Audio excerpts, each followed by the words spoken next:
बिस्मिल्लाहिर्रहमानिर्रहीम। नाज़रीन अस्सलाम वालेकुम। मैं हूं आपका मेज़बान साबिर शाकिर। वफाकी दारुल हुकूमत इस्लामाबाद से कुछ ताज़ा तरीन इत्तलाआत। इलेक्शन चोरी, इलेक्शन डाका, ये तो मुसलसल चल रहा है।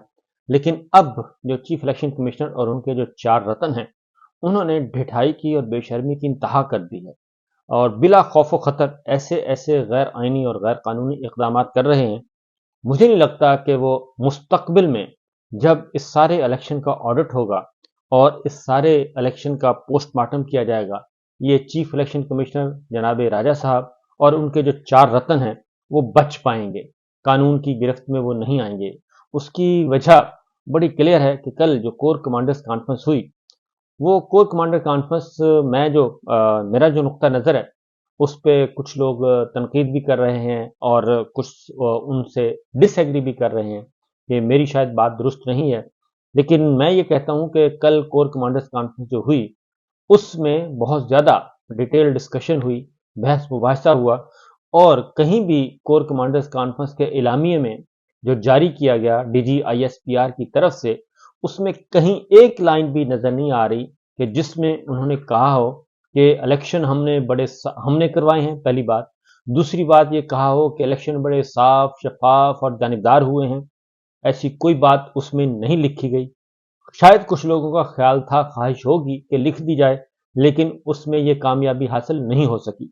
और कोर कमांडर्स कॉन्फ्रेंस जो एक इदारे की ओपिनियन होती है, एक होता है इंडिविजुअल ओपिनियन, इनफरादी राय, एक होता है कि इदारा क्या सोचता है। इदारे की जो राय आई है कल, वो यही है कि बस आपने जो कुछ होना था वो हो गया, हम उसमें थे या नहीं थे इस बहस में पड़े बगैर, लेकिन हम इन इंतखाबी नताइज को, इसकी ओनरशिप नहीं ले सकते। लिहाजा कल कोर कमांडर्स जो हैं वो कोसों दूर नजर आए और जो कल का एलामिया था उसमें फ़लस्तीन का बहुत ज़्यादा तस्करा मिला आपको, 9 मई का बहुत ज़्यादा तस्करा मिला और सबसे ज़्यादा तस्करा फ़लस्तीन का मिला। और ये भी एक अलार्मिंग और ख़ास तौर पे मीनिंगफुल चीज़ है कि फ़लस्तीन के मामले पे कल काफ़ी ज़्यादा उस प्रेस रिलीज में हमें मिला तस्करा और फ़लस्तीन का। दूसरी जानिब उसके बाद फिर कश्मीर नंबर 2 पे और फिर तीसरे पे इलेक्शन।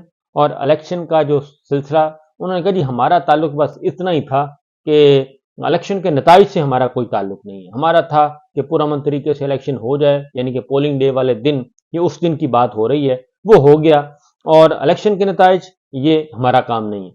तो इसलिए अब उसमें सारा मलबा उन्होंने डाल दिया है इलेक्शन कमीशन ऑफ पाकिस्तान पे।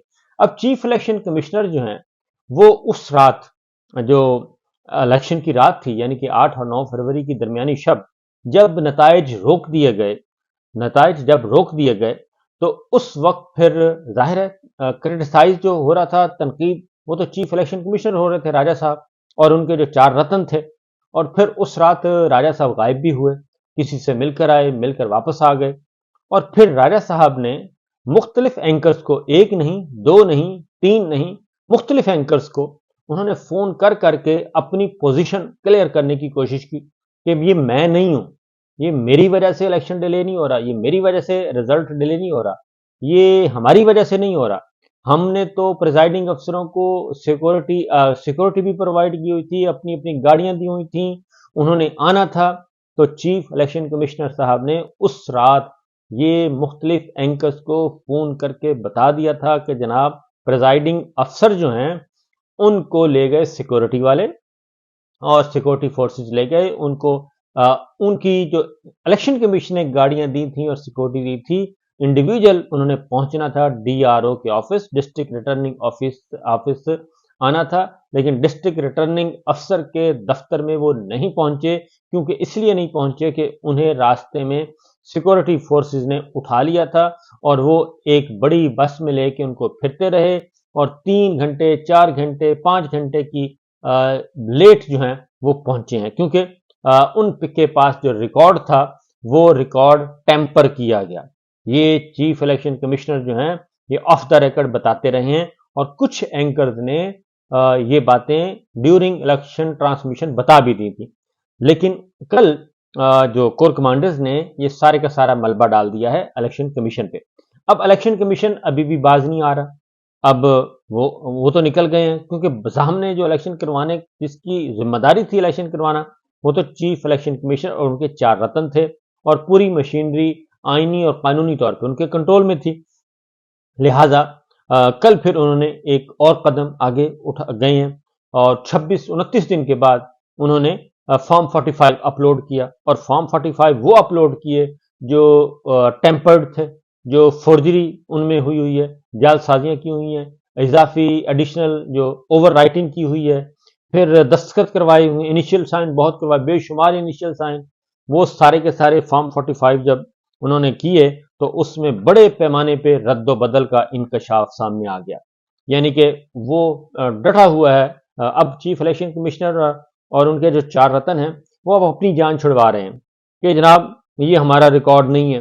और जब कमिश्नर रावलपिंडी आए थे उन्होंने सारा भांडा फोड़ दिया था, और कमिश्नर रावलपिंडी की जब प्रेस कॉन्फ्रेंस हो गई तो उसके बाद अगर ये चीजें सामने आ गई कि उस रात यूं ही उस सुबह बल्कि जब कमिश्नर पिंडी ने प्रेस कॉन्फ्रेंस करके सारे का सारा कच्चा छठा खोल दिया रावलपिंडी डिवीजन का, 13 कौमी असम्बली और 30 जो हैं वो सूबाई असम्बली की सीटें पंजाब असम्बली की, वो उन्होंने सारा बता दिया कि सारे का सारा मैंडेट चोरी का है। और उसके बाद 3 कौमी असम्बली इस्लामाबाद की, तो ये 16 सीटें तो यही हो गई जिसकी एक गवाही आ चुकी है। तो सबसे पहली कॉल उस वक्त मीडिया मैनेजर्स को और किसने की, मीडिया मैनेजमेंट को किसने की सबसे पहली कॉल, और किसने रिकॉर्ड मांगा, किसने प्रेस कॉन्फ्रेंस की तफसीलात मांगी, ये सारी बातें जो हैं ये सारी रिकॉर्ड पे आ चुकी हैं। लेकिन जनाबे चीफ इलेक्शन कमिश्नर साहब ने कल ये किया, NA 128 ओन चौधरी और सलमान अकरम राजा साहब वाला, उस पर रद्दोबदल आ चुकी है सामने, और फोर्जरी सामने साबित हो चुकी है बाकायदा नंबर्स के साथ। मैं आगे डिटेल नहीं बता रहा, उसमें जाहिर है वो सारी चीज़ें सोशल मीडिया पे, डिजिटल मीडिया पे अवेलेबल हैं। फिर नवाज शरीफ साहब के हल्के की, फिर ख्वाजा आसिफ साहब के हल्के की, फिर अयाज अमीर साहब के हल्के की, यानी कि किस किस के जिक्र किया जाए। उसके बाद चले जाएं अटक, उसके बाद आप गुजरात चले जाएं, कैसरा इलाही साहिबा, इन सारों के लाहौर डिवीजन भरा पड़ा है फोर्जरी के साथ। और ये सारे के सारे जो कागजात हैं ये सारे मेरे सामने डिटेल्स पड़ी हैं उन सब की, कि कैसे कैसे हजार हजार वोट बढ़ा दिया गया, एक दो दो नहीं, हजार हजार वोट बढ़ा दिया गया, और हजार वोट बढ़ा दिया गया, हजार कम कर दिया गया, और वहां पे साथ ही प्रिजाइडिंग अफसर के ले लिए गए जी, साइन ले लिए गए। तो ये सारे का सारा जो है फोर्जरी साबित हो चुकी है, नंबर 1। नंबर 2, इससे बचा नहीं जा सकता, ये बात जहन में रखिएगा कि इससे बचना नामुमकिन है, और ये मुमकिन ही नहीं है कि आप इससे बच सकें। जब भी ये ऑडिट होगा, जब भी ये पकड़े जाएंगे, क्योंकि फॉर्म 45 ओरिजिनल वो महफूज हैं बहरहाल। उसके बाद एक और काम किया इलेक्शन कमीशन ने, यानी कि election commission, chief election commission और उनके जो 4 रतन हैं, उन्होंने गैर आईनी शिकनी की, कानून शिकनी की और बेशर्मी और ढिठाई की इंतहा की हुई है। और कल उन्होंने एक और फैसला सुना दिया, और वो है मखसूस नशिस्तों वाला, कि मखसूस नशिस्तें आपको नहीं मिल सकती पाकिस्तान तहरीक इंसाफ और सुन्नी इत्तेहाद कौंसिल को, और नहीं मिल सकती। और उसके जवाब में किन को मिल सकती हैं? वो मिल सकती हैं जनाब, उल्टा उनको दे दी गई, हुक्मरान इत्तेहाद को। क्यों दी गई ये भी मैं आपको बता देता हूं कि क्यों दी गई, ये क्यों क्यों सारा कुछ किया गया। अब पहले तो सिर्फ मुस्लिम लीग नवाज इस खेल का हिस्सा थी, मुस्लिम लीग नवाज और MQM। अब पीपल्स पार्टी भी इसमें मुकम्मल तौर पे इस कश्ती में सवार है, इस डूबती हुई कश्ती में, जिसका मैंडेट चोरी का, इलेक्शन चोरी का। क्योंकि सिंध में जो पाकिस्तान पीपल्स पार्टी का मैंडेट था, वो इतना उसमें फोर्जरी नहीं की गई, उसमें इतनी चोरी नहीं की गई, डकैती नहीं की गई कि वो हुकूमत ना बना सकते सिंध में। वो हुकूमत सिंध में बना सकते थे, आराम से बना सकते थे, लेकिन वहां पे जो कराची और हैदराबाद की सीटें हैं वो MQM को दे दी गई, और अंदरून सिंध 2-3 सीटें वहां पे मसला बना हुआ है, वो है। लेकिन अब पाकिस्तान पीपल्स पार्टी भी बमाए अहलो अयाल जो है वो भी इस सारे के सारे धंधे में शामिल हो चुके हैं, क्योंकि जरदारी साहब के वोट पूरे नहीं हो रहे थे, सदर ममलकत बनना था, और इलेक्टोरल कॉलेज जो है वो नामुकम्मल था, और नामुकम्मल इलेक्टोरल कॉलेज में भी सदर जरदारी साहब के वोट पूरे नहीं थे। महमूद खान अचकजई साहब का मुकाबला कर रहे हैं वो। फिर ये सोचा गया کہ الیکٹورل کالج کو مکمل کر کے مخصوص نشستیں دی جائیں انہی جماعتوں کو، ایم کیو ایم کو ملی اور ساتھ باقی جماعتوں کو بھی خوش کر دیا گیا. یعنی مال کسی کا، کام کسی کا، ووٹ بینک کسی کا، سیٹیں کسی کی اور مخصوص نشستیں، شاپنگ کوئی اور کر رہا ہے.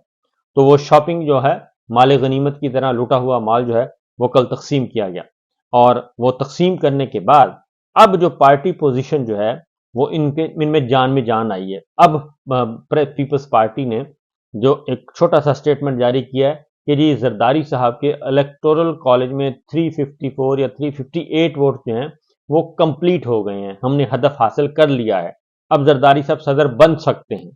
تو وہ کب بنے ہیں؟ وہ اس کے بعد بنے ہیں. یہ جو کل مخصوص نشستوں پہ ڈاکہ ڈالا گیا ہے اور جو تقسیم کی گئی ہیں پی ٹی آئی اور پاکستان تحریک انصاف اور سنی اتحاد کونسل کی سیٹیں کی تقسیم کرنے کے بعد اب پارٹی پوزیشن کیا ہے؟ یہ سارا کچھ لوٹنے کے بعد بھی مسلم لیگ نواز 123 سیٹیں، پیپلز پارٹی کی ہو گئی 73، سنی اتحاد کونسل کی وہی 82 نمبر پہ ہے، ان کا کام روکا ہوا ہے کیونکہ ان کو نہیں بڑھانا تھا، اور غیر مسلموں کی 3 مخصوص نشستیں مسلم لیگ نواز کو ان میں تقسیم کر دی گئی ہے. بٹ جو ہے Noon League, Peoples Party, J U I تینوں کو ایک ایک سیٹ دے دی گئی. اسی طریقے سے باقی سیٹیں بھی تقسیم کر دی گئیں، اور جو آپ کا مال رہ گیا تھا پیچھے، جو لوگ رہ گئے تھے جو نہیں پہنچ سکے تھے، ان کو اب اس میں اکوموڈیٹ کیا جا رہا ہے. خیبر پختونخوا سے قومی اسمبلی کی 8 خواتین کی نشستیں مسلم لیگ نواز کو 4 دے دی گئیں، پیپلز پارٹی اور جے یو آئی کو 2 دے دی گئیں، اور اسی طریقے سے مسلم لیگ نون کی وہ جو مشہور زمانہ خاتون ہیں ان کو بھی سیٹ دے دی گئی ہے، اور جے یو آئی کی خواتین کو دے دی گئی، پیپلز پارٹی کی خواتین کو دے دی گئی، اور سندھ اسمبلی میں بھی اسی طریقے سے ہوا. یعنی کہ پورے کے پورے چاروں صوبائی اسمبلیوں میں مرکز میں سیٹیں ریوڑیوں کی طرح بانٹ دی گئی ہیں، اور یہ کام کیا گیا ہے. اور اس کے بعد اب ان کو زرداری صاحب کی جان میں جان آئی ہے. تو لہٰذا جو الیکشن چوری اور مینڈیٹ چوری میں جو ایک بڑا ڈاکہ ڈالا گیا تھا، پہلے صرف نون لیگ اور ایم کیو ایم تھی، اب اس میں پاکستان پیپلز پارٹی بھی مکمل طور پر شامل ہو چکی ہے اس سارے گندے دھندے میں. تو لہٰذا پیپلز پارٹی آج کے بعد وہ بھی، اس کا چہرہ بھی اتنا ہی گدلا ہے جتنا کہ نون لیگ کا ہے، جتنا کہ ایم کیو ایم کا ہے الیکشن چوری کے معاملے میں. اب وہ یہ نہیں کہہ سکتی جی ہم بڑے ڈیموکریٹ ہیں، ہمارا مینڈیٹ اوریجنل ہے اور ہمارا مینڈیٹ وہ نہیں ہے، تو یہ نہیں ہو سکتا. تو آخر میں جو پھنسنا ہے وہ کس نے پھنسنا ہے؟ وہ جناب والا یہی لوگ پھنسیں گے اور کوئی نہیں پھنسے گا. چیف الیکشن کمشنر اور اس کے 4 رتن انہوں نے پھنسنا ضرور ہے، یہ میں آپ کو بتا دوں، کیونکہ اتنی بڑی دیدہ دلیری جو ہے وہ ہو نہیں سکتی. جیسے ہی ان کے سر سے ہاتھ اٹھے گا، ان کی پشت پناہی جو ہے وہ جیسے ہی ختم ہوگی تو یہ سارے کچے چٹھے کھلیں گے، اور اس کے بعد پھر یہ چھپاتے پھریں گے منہ، اور ان کو منہ چھپانے کو جگہ نہیں ملے گی.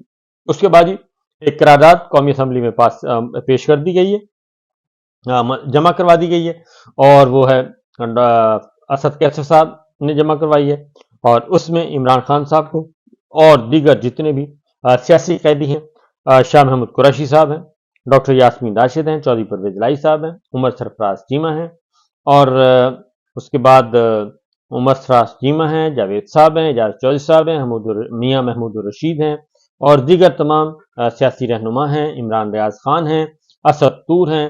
ان سب کو انہوں نے کہا جی فی الفور رہا کیا جائے. تمام مقدمات بغیر انکوائری اور بغیر کسی ثبوت کے قائم کیے گئے، اور بے گناہ صحافیوں عمران ریاض اور اسد طور کے خلاف بھی قائم شدہ بے بنیاد مقدمات ختم کر کے ان سب کو رہا کیا جائے. یہ قرارداد کل جمع ہو چکی ہے قومی اسمبلی میں. اگلا اجلاس دیکھتے ہیں کہ اس میں کیا ہوتا ہے. آپ حیران ہوں گے کہ خیبر پختونخوا اسمبلی کی میں مثال دیتا ہوں کہ 7 جنرل نشستیں جیتنے والی جے یو آئی کو خواتین کی 10 سیٹیں دے دی گئی ہیں. 7 سیٹیں انہوں نے جیتی ہیں، 10 مخصوص نشستیں دے دی گئیں، اور 6 سیٹیں نون لیگ نے جیتی ہیں، ان کو 8 دے دی گئیں. 4 نشستیں پیپلز پارٹی کو جیتی، ان کو 6 دے دی گئیں. یعنی حد ہو گئی ہے کہ الیکشن چوری اس طریقے سے چوری کی گئی ہے. میرا خیال ہے کہ بد سے بدترین چور بھی اس طریقے سے وہ پھلوں والی ریڈی کو بھی نہیں لوٹتے جیسے پاکستان کے عوام کے مینڈیٹ کو لوٹا جا رہا ہے۔ یہ ہے صورتحال۔ تو بہرحال دیکھتے ہیں کیا ہوتا ہے، لیکن یہ چیزیں تماشا ہے، ایک نئی تاریخ رقم کی جا رہی ہے اور سب اجتماعی طور پر اس میں شریک ہیں۔ اجازت دیجیے، اللہ حافظ۔